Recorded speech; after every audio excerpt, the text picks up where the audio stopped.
جس میں اللہ تبارک و تعالیٰ فرماتے ہیں انمل المؤمنون اخوہ، جو ایک اصولی بات فرما دی شروع میں کہ یاد رکھو سارے مومن یعنی سارے مسلمان وہ آپس میں بھائی بھائی ہیں، یعنی اخوت کا دار و مدار وہ عصبیت پر نہیں ہے کہ فلاں میرے قبیلے سے تعلق رکھتا ہے لہذا وہ میرا ہے، فلاں میرے وطن سے تعلق رکھتا ہے لہذا وہ میرا ہے، اور جو دوسرے وطن سے رکھتا ہے وہ دوسرا ہے، جو میری زبان بولتا ہے وہ میرا ہے، اور جو میری زبان کے علاوہ کوئی اور زبان بولتا ہے وہ غیر ہے۔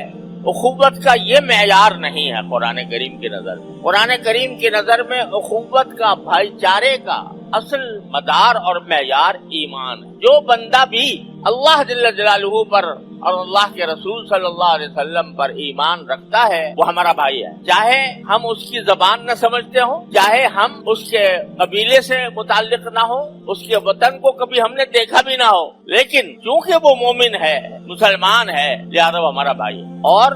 اس اخوت کا نبی کریم سرورت عالم صلی اللہ علیہ وسلم نے ایک اور حدیث میں اس طرح ذکر فرمایا کہ انما المؤمنون کجسد واحد، سارے مسلمان وہ ایک جسم کی مانند، ایک جسم کی طرح ہے۔ پورے مومنین جتنے بھی دنیا میں پائے جا رہے ہیں، کسی بھی خطے میں رہتے ہوں، کوئی بھی زبان بولتے ہوں، سب ملا کر ایک جسم ہے۔ اذا اشتکا منہ عضو اشتکا منہ کلہ، او کما قال صلی اللہ علیہ وسلم۔ اگر ان میں سے کسی ایک کو کوئی بیماری لاحق ہو جائے یا اس کو کوئی تکلیف پہنچے تو سارے انسانوں کو تکلیف پہنچے، سارے مسلمانوں کو تکلیف پہنچے۔ اور ایک اور حدیث میں یہ فرمایا کہ